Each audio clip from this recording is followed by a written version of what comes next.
and stillness. So we cultivate silence and stillness in our bodies, and that helps our minds to stay still. What we know about our minds and about meditation is that our minds are constantly going. It's like secreting thoughts, thought after thought after thought after thought after thought. So we're never really present where we are. So we're trying to cultivate what's called present moment awareness. Now, if you've been here before, or if you've done any other meditation, this is not a guided meditation. I'm going to give you some particular instructions about posture and about how you might want to have your eyes, how you might want to have your hands, and what you might want to do with your thoughts as they come up. Okay, so meditation isn't about making your mind go blank and not having any thoughts. That's not even possible. But it's just about how we can be present where we are. Okay, so I know some people have regular meditation practices. You guys do, right? Anybody else? And Derwin, and you do too. Okay, great. That's great. What I have found in my own journey in meditation, I've stepped away from it a few times, and every time I come back, I remember again what a difference it makes in my life. I'm more present, and I'm more aware, not just when I'm on the meditation seat or the meditation cushion, but in the rest of my life. And that's always the goal, although there's never really a goal to meditation. But we want to be able to be present and aware. Now, the downside of that, you may think is the downside, is we're aware of ourselves in all of our good and all of our bad. So the more you meditate, you may say, oh, I have that. Oh, I need to deal with that. It gives you the space to be able to notice it and to be able to deal with it. Okay. So what we're going to do, we have an hour tonight. We're going to, I'll give you instruction. We'll meditate. I'll start the meditation with 3 bells, and I'll end with 2. That's just because that's the tradition that I'm used to. I do practice at the Zen Center in San Diego, in Pacific Beach. That's where I practice. I also come here. And so what we'll do is we want to cultivate a nice, firm, steady posture. So if you're sitting in a chair, sit nice and straight, both feet on the floor. Try to have nothing on your lap. We want to have no distractions. We know that our minds are going to be distracting enough. Trust me, they will be. Okay? So you're going to commit to your posture. Let's say 20 minutes. That's ballpark about how long we're going to meditate for. So can you sit in this position without moving for 20 minutes? Your hands can be on your lap. Your hands, some people like to do what's called the cosmic mudra. So you're having your thumbs touching like this. It doesn't really matter, but trying to be still. And every time you feel the urge to move, just ask yourself, well, could I just be still? We're just going to be still for this meditation period. Okay. So the next question might be, okay, are my eyes open or are my eyes closed? And we've talked with people who like to meditate with their eyes closed. I personally don't care for it too much because it tends to put me in a dreamy state, and you're more likely to fall asleep with your eyes closed. We had a gal who was here last week, and she sat on the back bench, and she said, I always meditate with my eyes closed, and it's really hard to have your eyes partially open. That's what we recommend. But the second sitting, she tried it again, and she was able to do it. So eyes partially open so that you still have a sense that you're in your life, you're not just in your head, but not so many distractions. Again, if your eyes are wide open, you're going to be tempted to move your eyes around, see who's doing what's happening. So eyes cast down. Okay, so we've got hand position, we have eye position. What are we going to do with our minds? Okay. You can sit, no one's going to know what you're doing, okay? I'm not going to be guiding you. I'm going to give you suggestions. My personal practice is to follow my breath. And what I mean by follow my breath is the sensation of breath in, breath out. Okay, some people like to count. So breath in, breath out is 1. Breath in, breath out is 2. So you'll be feeling it, and you can speak to yourself and say breath in, breath out, but you don't have to, whatever works for you. I have been leading what's called the 3-point awareness lately. which can be a little bit more challenging. So your awareness of breath, awareness of sound, and then bodily sensations. So bodily sensations could be you feel the pressure of your hands on your knees, okay? And you can flicker between breath, sounds, sensations. You can do just breath, okay? So that's how you're going to keep your focus while we're meditating. So just for this meditation period. If this is your first time or you've never done this type of meditation before, you might think, oh my God, this is just too long, I can't do it. Just for this meditation period. So that's what we're going to do. Do we have any questions before we get started? Everybody good? Okay, so I'll ring the bell 3 times to start. So choose your posture, commit to it.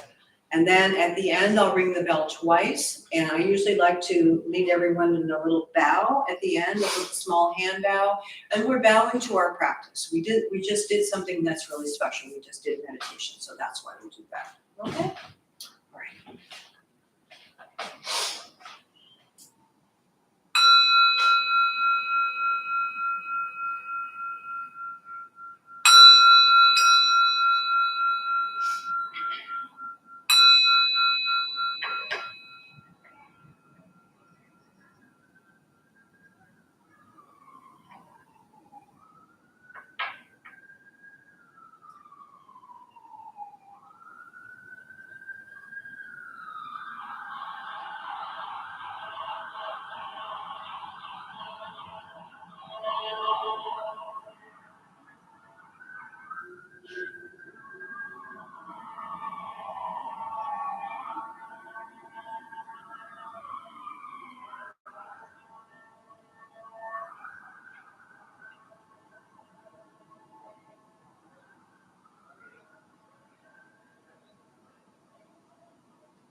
that was roughly 20 minutes.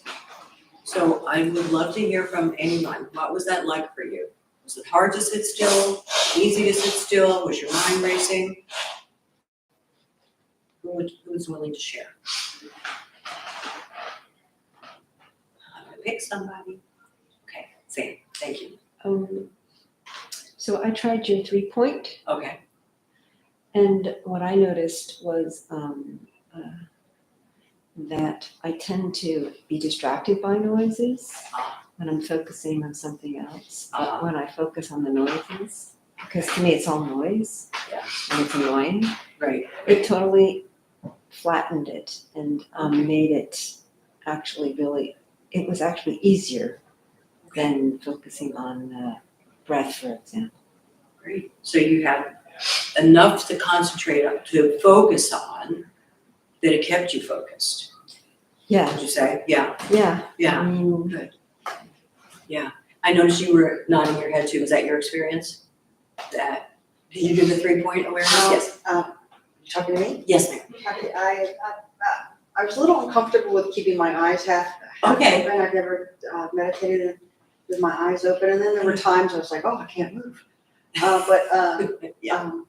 There were times that I was able to focus on the traffic noise as it was roaring, and then as it was passing, less and less noise. I could focus on maybe the endless noise. I could focus on my breath, but it's like likely most people, I have a crazy mind. So then I was thinking about things that happened 20 years ago, Sure. and what's going to happen tomorrow, and I would get back into the present. Right. And that's what we all do. And so for these meditation periods, however long they are, however many you do, if you do extended retreats, it's giving our minds like a vacation, a break from all of the constant thinking, planning, reminiscing, all of that. So because what's real right now is when you're meditating, your breath, the sounds, and the bodily sensations. Everything else is just noise in your head, right? What I find sometimes, even though I'm focusing, let's say, just on my breath, sometimes I'll switch over and I'll just focus on the breath rather than do the 3-point. Our minds are very clever. You can be counting your breath and also thinking about other stuff, right? Has anybody ever done that? I've certainly done it. Or I'll be meditating and, just having the feeling that I'm meditating, and then a sound wakes me up and I'm like, I wasn't meditating, I was daydreaming, So our minds are so used to being untamed. So in a sense, we're taming our minds, right? Now, one time a lady who was here I think it was her first time meditating, and she said, I don't like it, it's not natural, it's not what the mind is supposed to do. Well, that's one way to look at it, okay? But if your mind is constantly going, you're never where you are. You're always in some other place or some other thought. So I've used this expression before, have you ever taken a walk and instead of experiencing your walk, you're taking your thoughts for a walk? Now granted, you may have something you want to work out and you want to walk with it, but there's something really beautiful about silence and being present with where you are. So sometimes I'll recommend to people, when you're walking, just walk. When you're eating, just eat. So here's a suggestion. Have a meal in silence sometime, either by yourself or with someone else. No cell phone, no internet, no TV, just you and your meal, and experience it. Of course, your mind's going to be wanting, oh, this is stupid, I don't like it, and thinking about stuff. But if you can just train your mind bit by bit to focus, it can be very helpful. Who else has something like they like to point out? Yes, please. Yeah, it was hard for me to not move. To not move, I would just okay. make little micro movements. Okay. But instead of judging myself, I kind of compared it to other disciplines that I enjoy in my life. So like archery or going to batting cages. Okay. So the idea is to focus on a particular objective. Right. And it's okay to make minor adjustments as long as you're heading in the correct direction. So that was the biggest thing for me. Like imagining my mind like a dog, and then putting it in a dog park. So there's a fenced area where your dog can roam around, so it's okay. And, as long as you're within these confines and you're doing something productive for yourself. Right. So I was just trying not to judge the urge to maybe scratch myself or whatever it was. Yeah. And, but I find that my mind thought about a lot of thoughts about things that I'm interested in and I want to spend my life and my time doing. So I thought it was okay. Yeah. So I just let them go. Right, that sounds really good, and I think we have to have compassion for ourselves and wisdom, and don't judge ourselves too hard, but we're gonna notice judging. And so there is a way of meditating when a thought comes up, you can label a thought, judging. I don't particularly do that too often because then I feel like I'm thinking about my thinking, and it just seems like there's too much happening. But it's also useful, because if you're noticing that judging is coming up a lot when you're meditating, guess what? It's also coming up when you're not meditating. So it's a good awareness. You could see somebody walk down the street and think, oh, that outfit looks ridiculous. Oh, judging. Like, where did that come from? So awareness. Also, the other thing about stillness is, obviously, if something is hurting, if your leg falls asleep, if your back is hurting, you have to make an adjustment, you do that. But you also notice how fidgety we just tend to be because for whatever reason, right? So what would happen if, like right now I have a little itch on my face. What would happen if I didn't scratch it? Nothing. Eventually it's gonna go away, So nothing is permanent, itches go away, little kinks in the back go away, those types of things. So it's just bringing yourself back to right now. I don't know if you've ever been here during other meditations that are more guided. Maybe it's easier, maybe it's harder. I come from a practice of silence and stillness. So if someone is guiding me, I just want to be, oh, could you just please be quiet? I want to meditate, But for many people, that's helpful. So with Zen, the guidance comes at the beginning. Here's the structure. Here's a possible way you can do this. Here's how you can commit to this practice, and then you're on your own. And like I said, you can spend the whole time daydreaming. No one's going to know except for you. Okay, so it's really about personal responsibility. But whatever works for you works for you. Some of you I've seen, you may know that I come here in the mornings for the morning meditation. There's usually maybe three. I think there's 3 people this morning at the bell ringer. It's silence and stillness. It's beautiful. I just feel like I'm in a warm cocoon. It's just lovely. So it's something to try. Some people don't like it. They think it's making them crazy, that it's just too quiet. So do what you can, and I talked about earlier, when you're waiting for something, like you were waiting for us to start, we could be hanging around, just fiddling around, or we could meditate. We can just be, I'm going to just breathe right now. I'm just going to follow my breath. That's what I'm going to do, and be aware of where I am right now. You can do that in the shower. You can do that when you're sweeping the floor, anything like that, okay? I just want to put in a plug for silent meditation. Check it out if this is your first time. Try it again. If you hate it, that's fine, but I would say give it another chance. But meditation is going to give you more self-awareness, and that's where we lead from, is from the heart with self-awareness. Okay. What else was I going to say? So, did other people try eyes half open, and was that difficult? How was that? Yeah, I gave up honestly about a minute and I just closed my eyes. Okay. I was going to ask about that because Yeah. I was just getting a huge headache. Were you? Okay. I don't know. I actually don't understand how you are supposed to partially close your eyes. Okay, so you have your eyes cast down, okay, like let's say at about 45-degree angle, and you're not like, your eyes aren't wide open, looking around, you're just cast down. So when you're in a chair, maybe maybe your eyes will lead you to the back of the chair ahead of you. So at the Zen Center where I practice, when we meditate, we're facing the wall, so minimal distractions, but we still have our eyes half open and half shut. But again, if that doesn't work for you, don't do that. Okay. So when you're not a deal breaker. It's not a deal breaker, no. It's you and your meditation practice. So when you have your eyes closed and you're meditating, do you feel sleepy? Do you ever fall asleep? No, never have. But this is my first time on Mondays. I usually go to Buddhism class on Tuesday. Yeah. And so that is guided, obviously. And I felt it was actually way easier to be still and be in complete silence than I thought it was. I thought that was maybe 5 minutes. So I appreciate the kind of the guided meditation aspect of being able to stay focused, but yeah, the sleepiness or anything like that is never really an issue, and it was less so today than any other time I was That's there. right. And if you are someone who prefers to meditate with your eyes closed, again, there's nothing wrong with that. If you notice yourself getting drowsy and maybe falling asleep, open your eyes. Maybe not all the way, maybe all the way, just so you can come back to being present. Like, oh yeah, what was I doing right now? I was meditating. I wasn't napping. I wasn't daydreaming. Okay, so just to focus on right here, right now, while you're doing it.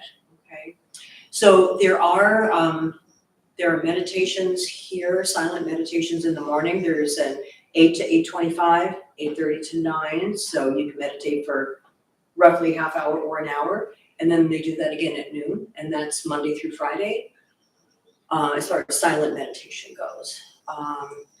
Once a month, the first Saturday of every month, there's a half day meditation. So it's 4 hours, not 4 hours straight. You meditate for 25 minutes, you have a little break. There's some walking meditation. There's what's called work meditation. So, can you focus on, like, if you're given the job to clean the bathroom or sweep the floor, can you just be present with that? Can you just appreciate the sensation of the broom in your hand and maybe the sound that it's making, and just be present? So you can be present anywhere, or you can be absent anywhere. So we're just retraining our minds, okay? So, ready to try it again? Okay. And again, the reason for the stillness is it promotes stillness of the mind. So if you're all wiggling around and you're just like, your mind is restless, that one feeds on the other. So try to be as still as possible. Commit to your posture, however that's going to be. Now, let's say you have your hands held in a different kind of way than you're used to, and you start having an ache in your shoulder. It's not a deal breaker if you put your hands on your lap, okay? You just have to be respectful of your body too, okay? All right, let's do that again. And thank you all for being so still and trying so hard.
So how did your second meditation compare to your first?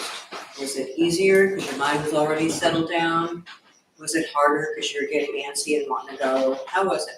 I had two very different experiences. The first, I came in here pretty fresh. I haven't meditated in a while, and I took your guidance, used 3-point awareness, and I was counting my breaths, and I was also thinking if 12 breaths really slow is about 2 minutes. I was kind of like counting the time when it was going to be done, and so all three of those things kind of got me into like a rhythmic trance, and then I was noticing itches on my face, and my understanding I have this like urge to like remedy pain, or and I was like looking at these things from a third party, and then I felt sadness and I didn't latch onto it, and it kind of just flowed through me, and I was feeling all these emotions but not like holding them, just kind of letting them flow, and it was honestly beautiful. A little tear came out of my eye. Then the second one, and I was gonna raise my hand the first time we talked about it, and so the second time, all I could think about was why didn't I raise my hand, and then I just went into this like chaotic thinking pattern that just disrupted everything, and I was overcome with the urge to move and itch, and it was a lot more difficult. So it was very stark contrast between the two. Right. And our meditation sessions can go like that, So one of the things, when you were talking about you had an itch and you want to scratch it, we're attached to a lot of things, and one of our attachments is we're attached to comfort. Okay, so I have an itch. Am I gonna die if I don't scratch it? No. I might be a little uncomfortable. Could I be a little uncomfortable? I could be, There's just to notice what your mind did. It grabbed onto it, and you were judging and you were going through a whole thing. If you can, as soon as you have an awareness that all of that's happening, that this is just thinking, it's not even real. Oh yeah, come back to my breath. What was I doing here? I was meditating. I was being present in present moment awareness. Okay, so that was a good awareness that you had. Yeah, thank you for sharing that. Yes. I had two very different meditations too.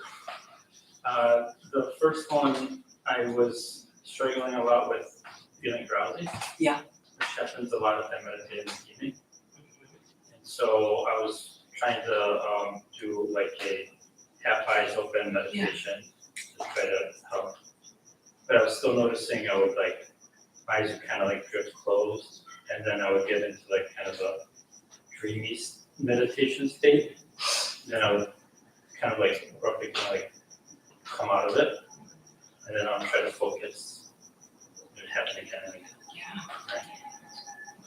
That was the first meditation. Mm-hmm.